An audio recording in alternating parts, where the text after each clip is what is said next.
30 വർഷത്തിനുപ്പുറം ഗോപാലകൃഷ്ണ പണിക്കരുടെ വീട് തിരക്കി ഒരാൾ ഈ വഴി വീണ്ടും എത്തി.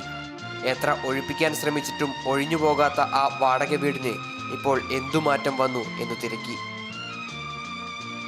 മലയാളികൾക്ക് ഒരിക്കലും മറക്കാനാകാത്ത ഹൗസ് ഓണറുടെ കഥ പറഞ്ഞ സന്മനസ്സുള്ളവർക്ക് സമാധാനം എന്ന ചിത്രം കേന്ദ്ര കഥാപാത്രമായ വീട് തേടി വീണ്ടും ചിത്രത്തിന്റെ സംവിധായകൻ എത്തിയപ്പോൾ അന്നുണ്ടായിരുന്നവരെല്ലാം ഇവിടെ തന്നെയുണ്ട്, തലയൽപ്പം നിരച്ചെന്നു മാത്രം.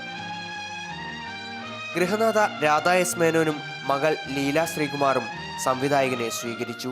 കുറേ നാളുകൾ ഞാൻ ഈ വീടിനെ പറ്റി ചിന്തിച്ചിട്ടില്ല, ഓർമ്മിച്ചിട്ടില്ലായിരുന്നു. മാതൃഭൂമിയിലൊരു ദിവസം വാരാന്ത്യപ്പേപ്പിൽ ഇങ്ങനൊരു ആർട്ടിക്കിൾ ഈ വീടിനെ പറ്റിയുള്ള ഒരു ഓർമ്മ പുതുക്കൽ 30-ാം വർഷത്തിൽ കണ്ടപ്പോഴാണ് വീണ്ടും ആ വീടിൻ്റെ ഓർമ്മ വന്നത്. അപ്പോൾ അതേപോലെ തന്നെ ആ വീടിരിക്കുന്നു. അതിലേതെങ്കിലും സീൻ ഷൂട്ട് ചെയ്യാൻ ബാലൻസ് ഉണ്ടെങ്കിൽ ഇപ്പോഴും വേണമെങ്കിൽ വന്ന് അതിൻ്റെ ബാലൻസ് ഷൂട്ട് ചെയ്യാവുന്ന വിധത്തിൽ അത്രത്തോളം മാറ്റമില്ലാതെ ആ വീട് ഈ വീട്ടുകാർ സൂക്ഷിച്ചിരിക്കുന്നു. 30 കൊല്ലം കഴിഞ്ഞപ്പോൾ അവിചാരിതമായിട്ടാണ് ഇപ്പോൾ ഈ വീട്ടിൽ വരേണ്ടി വന്നത്.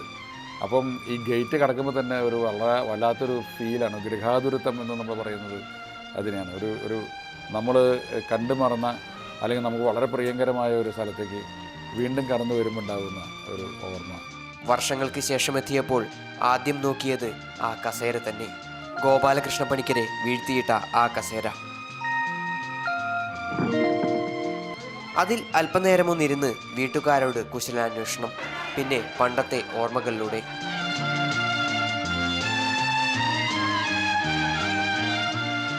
ഈ വരാന്തയിൽ ഇരുന്നിട്ടാണ് മോഹൻലാൽ നരനായി ഇങ്ങനെ ചൊല്ലിയത്. ഇവിടേക്കാണ് വെട്ടിയും കിടക്കും സ്റ്റവും ഒക്കെ ആയിട്ട് ഗോപാലകൃഷ്ണ പണിക്കർ വീട് മാറാൻ വന്നത്. മീരയായിട്ടുള്ള തർക്കങ്ങൾ മുഴുവൻ ഇവിടെയാണ്. മീരയുടെ അനിയൻ ഗോപാലകൃഷ്ണ പണിക്കർ ഒരു ചിട്ടി കമ്പനിക്കാരനാണ് എന്ന് ചോദിക്കുന്നത് ഈ വരാന്തയിൽ വെച്ചിട്ടാണ്. ശ്രീനിവാസൻ്റെ ഇൻസ്പെക്ടർ രാജേന്ദ്രൻ ജീപ്പിൽ വന്ന് ഇറങ്ങി ചാടി കയറി വന്നിട്ട് പോലീസ് പുല്ലാണെന്ന് പറഞ്ഞത് നിങ്ങളാണോ എന്ന് ചോദിച്ചിട്ട് ലളിത ചേച്ചിയെ വരട്ടുന്നത്. ഡിപ്പാർട്ട്മെന്റിനെ അപമാനിച്ചാരാണ്? പോലീസ് പുല്ലാണെന്ന് പറഞ്ഞാരാണ്? നിങ്ങളാണോ പോലീസ് പുല്ലാണെന്ന് പറഞ്ഞത്? അങ്ങനെ ഒരുപാട് ദാമോദർജിയുടെ വരവ്. മോഹൻലാൽ ആ ബാഗൊക്കെ കഷ്ടിച്ച് വരുമ്പോൾ ഈ വരാന്തയിലേക്ക് ദാമോദർജി മുറ്റത്ത് നിൽക്കുന്നത് കാണുകയും ഇവിടെ വെച്ചിട്ടാണ് സീൻ ഷൂട്ട് ചെയ്തത്. SI രാജേന്ദ്രൻ വന്ന് ഭീഷണിപ്പെടുത്തിയതും അധോലോക ദാമോദരൻ ജീവനും കൊണ്ട് ഓടിയതുമെല്ലാം പരസ്പരം പറഞ്ഞു ചിരിച്ചു.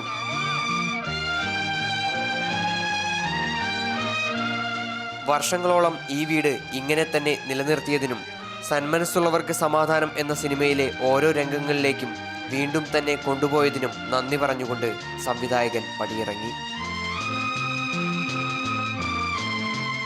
ക്യാമറമാൻ ആന്റണി ഗ്രിഗറിക്കൊപ്പം MS ലിഷോയ്, മാതൃഭൂമി ന്യൂസ്, കൊച്ചി.